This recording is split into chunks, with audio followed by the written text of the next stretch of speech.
नमस्ते, जय हिंद। मैं हरिंदर फौजी।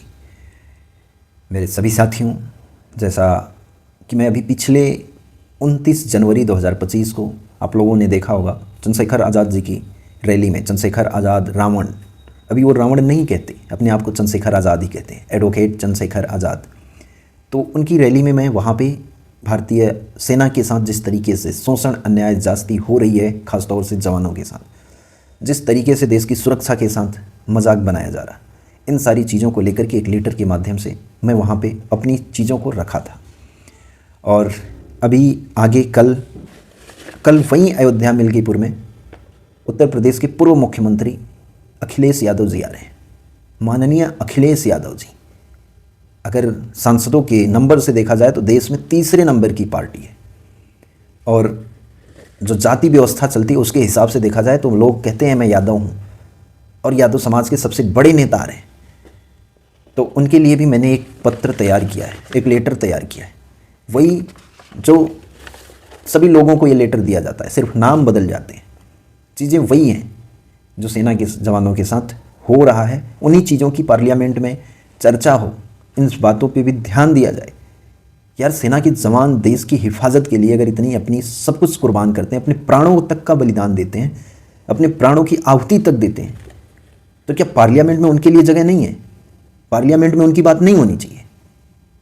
इसलिए मैं उनसे निवेदन करूंगा, इस वीडियो के माध्यम से भी कर रहा हूं, अगर आप लोग इसे ज़्यादा से ज़्यादा लोगों तक पहुंचाएंगे तो शायद ये वीडियो भी उनके पास तक पहुंच जाएगी। लेकिन इस लेटर को कोशिश करूंगा कि उनके हाथ तक पहुंचाऊं, और वहां से उस लेटर के माध्यम से भी उनको मिल करके भी निवेदन करूं। इस वीडियो के माध्यम से तो कर ही रहा हूं। जैसा कि मैंने लेटर में लिखा है, कुछ चीज़ें छूट सकती हैं, कुछ चीज़ें क्या मोटा मोटा सारी चीज़ें पत्र पे नहीं लिखी जा सकती। हाँ, कुछ पॉइंट में कुछ चीज़ों को मैंने लिखा है, वो चीज़ें मैं आपको बता रहा हूँ। जैसा कि मैंने शुरू में लिख दिया, सेवा में माननीय मुख्यमंत्री, पूर्व मुख्यमंत्री उत्तर प्रदेश माननीय श्री अखिलेश यादव जी। विषय वही भारतीय सेना के जवानों की लगातार कराई जा रही हत्याएं तथा शोषण व अग्निवीर के संबंध में। महोदय, निवेदन इस प्रकार है कि मैं फौजी हरिंद्र कुमार यादव आपको निम्नलिखित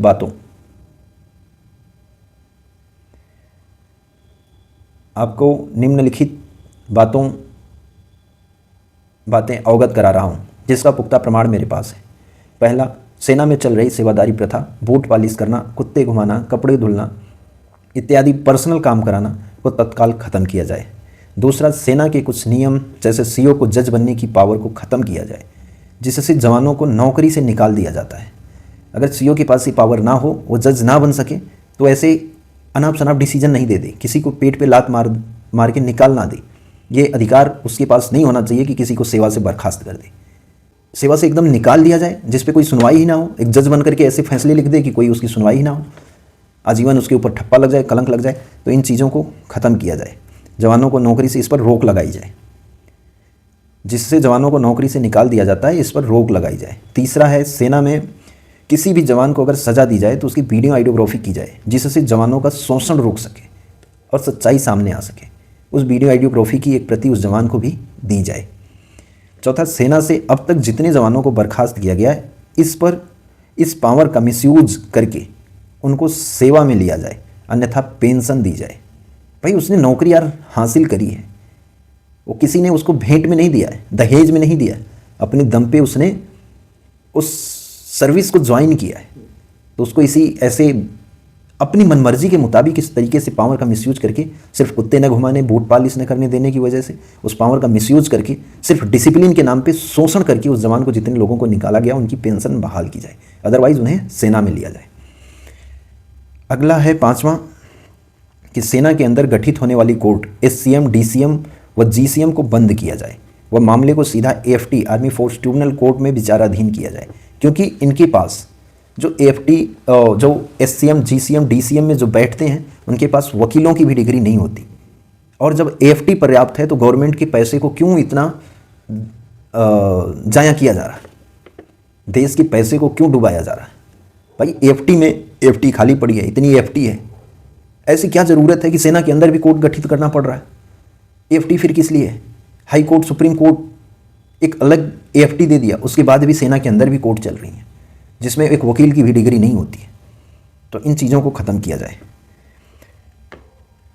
क्योंकि इनके पास वकील तक की डिग्री नहीं होती है, फिर ये जज कैसे हो सकते हैं। और अगला है अग्निवीर जैसी फेलियर स्कीम को तत्काल निरस्त किया जाए। इस पर चर्चा करने के लिए मैं तैयार हूँ। रक्षा मंत्री, देश के प्रधानमंत्री, सुरक्षा सलाहकार जनरल महोदय या CDS, जो भी इस पर, इन तमाम जितने हमने पद गिनाए, इसमें से जो भी इस पर तैयार हो, मैं उनसे बहस करने के लिए, अग्निवीर स्कीम पे डिबेट करने के लिए मैं तैयार हूँ। सेवादारी प्रथा पे डिबेट करने के लिए मैं तैयार हूँ।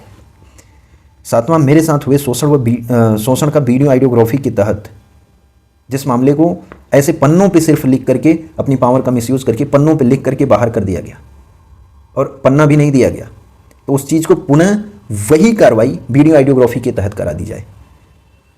ये चीज़ भी हमने लिखा है कि वीडियो आइडियोग्राफी के तहत करा दी जाए, जिससे देश देखे कि जवानों के साथ कैसे शोषण किया जाता है, कैसे हमारी हत्याएं तक कराई जाती हैं। और आठवां, तथा भारतीय सेना के जवानों की लगातार हो रही हत्याएं, सुसाइड, एक्सीडेंट पर ध्यान ही न दिया जाए, बल्कि इसे रोका तक जाए, इसे रोका भी जाए। आप लोग देख रहे होंगे तमाम एक्सीडेंट हो रहे हैं, तमाम आर्मी व्हीकल पलट रही हैं खाइयों में, तमाम लोग सुसाइड कर रहे हैं, और वो सुसाइड नहीं, एक्चुअली वो हत्याएं होती हैं। तो इन चीज़ों पे थोड़ा सा लगाम लगाया जाए, इस पर भी चर्चा की जाए, इस पर भी ध्यान दिया जाए। और भारतीय सेना के जवानों पर, भारतीय सेना पर राजनीति न की जाए। एक 9वां नंबर जो है वो ये कि भारतीय सेना के तमाम, आजकल आप देख रहे होंगे भारतीय सेना के ऊपर ही सबसे ज़्यादा राजनीति पुलवामा अटैक के नाम पे आपने देखा होगा। एयर स्ट्राइक के नाम पे पूरा पुलवामा अटैक होता है, उसके बाद एयर स्ट्राइक के नाम पे पूरा 2019 का चुनाव होता है। और अभी आज भी हर मंच से, हर जगह से बोला हम आएंगे तो अग्निवीर हटाएंगे, पुलवामा अटैक हुआ था उसका भी आज तक जिक्र। मतलब हमेशा भारतीय सेना, हमेशा लोगों के साथ, जिससे लोगों की भावनाएं जुड़ी हुई हैं, उन भावनाओं को भड़का करके हमेशा इस तरीके से चुनाव लड़ा जाए, हमेशा सेना के लोगों का इस्तेमाल किया जाए, सेना के जवानों का इस्तेमाल किया जाए। तो इन चीज़ों पे राजनीति नहीं होनी चाहिए। ये भी एक नियम बने कि सेना के जवानों के ऊपर, सेना के ऊपर राजनीति नहीं होनी चाहिए। तो ये तमाम सारी चीज़ें हैं। इन चीज़ों को लेकर के मैं ऑलरेडी उनको 2 बार लेटर दे चुका हूँ, लेकिन इस बार मैं सोच रहा हूँ कि पब्लिकली लोगों के सामने इस चीज़ को वहाँ तक पहुँचाएं। और इस बार देखते हैं कि इस बार क्या करते हैं। विपक्ष का अपना कर्तव्य निभाते हैं महोदय, या बस खाली ऐसे ही इन चीज़ों को फिर से दबा देते हैं। तो इसलिए हम यही चाहेंगे कि आप लोग इसे शेयर भी करेंगे कि वहाँ तक ये चीज़ें पहुँचें। सिर्फ देखेंगे ही नहीं, इन चीज़ों को वहाँ तक पहुँचाने के लिए शेयर भी करेंगे। और उम्मीद करेंगे कि आप लोग ज़्यादा से ज़्यादा लोग इस चीज़ को पर्सनली, एक एक बंदे को आप लोग कम से कम 10-10 लोगों को भेजेंगे कि ये चीज़ें वहाँ तक पहुँचे। वहाँ तक नहीं, हर नेताओं तक ये चीज़ें पहुँचे। इसमें नाम बदल देना है बस, खाली हर नेताओं के लिए यही लेटर है, बस नाम बदल देना है। कोई उत्तर प्रदेश पूर्व मुख्यमंत्री की जगह उत्तर प्रदेश माननीय मुख्यमंत्री महोदय हो जाएं, देश के प्रधानमंत्री हो जाएं, देश के रक्षा मंत्री हो जाएं, देश के लीडर ऑफ अपोजिशन हो जाएं। बातें यही हैं। तो इस चीज़ों को इसलिए कह रहा हूँ कि सभी लोगों तक ये चीज़ें आप लोग 10-10 लोगों तक, 15-15 लोगों तक आप लोग ज़रूर पहुँचाएंगे, कि जिससे देश के नेताओं तक ये चीज़ें जाएँ कि भाई देश की संसद में देश के जवानों के भी मुद्दे उठाए जाएँ। 2-4-5 मिनट उन जवानों के मुद्दे पे भी संसद में चर्चा हो, जो देश के लिए अगर अपने प्राणों का बलिदान दे रहा है, अपने खून से इस धरती को सींच रहा है, तो उसकी भी बात इस संसद में की जाए। इस टीवी पे भी 2-4 बार उसकी भी बात हो, जिससे कि उनके ऊपर जो जुल्म, जो जास्ती लगातार हो रही है, उन चीज़ों पे थोड़ी सी लगाम लगे। यही उम्मीद करते हैं कि आप लोग इस चीज़ों को लोगों तक ज़रूर पहुंचाएंगे, शेयर करेंगे, कि लोगों के कानों तक ये आवाज़ें जाएं, जिससे कि थोड़ा सा लोगों में कि नहीं, हाँ ये चीज़ें होनी चाहिए। इसमें कोई हमारा नहीं है कि नहीं मैं अपना, कोई इसमें मेरा स्वार्थ व्यक्तिगत नहीं है, ना ही किसी जवान का है। इसमें देश के हित की बातें, देश की सुरक्षा के साथ जिस तरीके से मजाक हो रहा है उसकी बातें, और जिस तरीके से देश के जवानों का हमेशा इस्तेमाल किया जा रहा है भारत की राजनीति में, देश की चुनावी राजनीति में, उन चीज़ों से बचा जाए कि सेना के ऊपर इस तरीके से राजनीति करके, इस तरीके से सेना के जवानों का इस्तेमाल कर करके इस तरीके से राजनीति ना की जाए, इस गंदी राजनीति से बचा जाए। तो यही उम्मीद है कि आप लोग इस चीज़ को ज़्यादा से ज़्यादा लोगों तक शेयर करेंगे, ज़्यादा से ज़्यादा लोगों तक पहुंचाएंगे, जिससे कि ये चीज़ें उन तमाम कॉन्स्टिट्यूशनल पोस्ट पे बैठे उन ओहदेदारों तक ज़रूर पहुंचेंगी। यही उम्मीद करते हैं, और इसी के साथ इस चीज़ को यहीं पे ख़त्म करते हैं। जय हिंद, वंदे मातरम, इंकलाब जिंदाबाद, भारत माता की जय।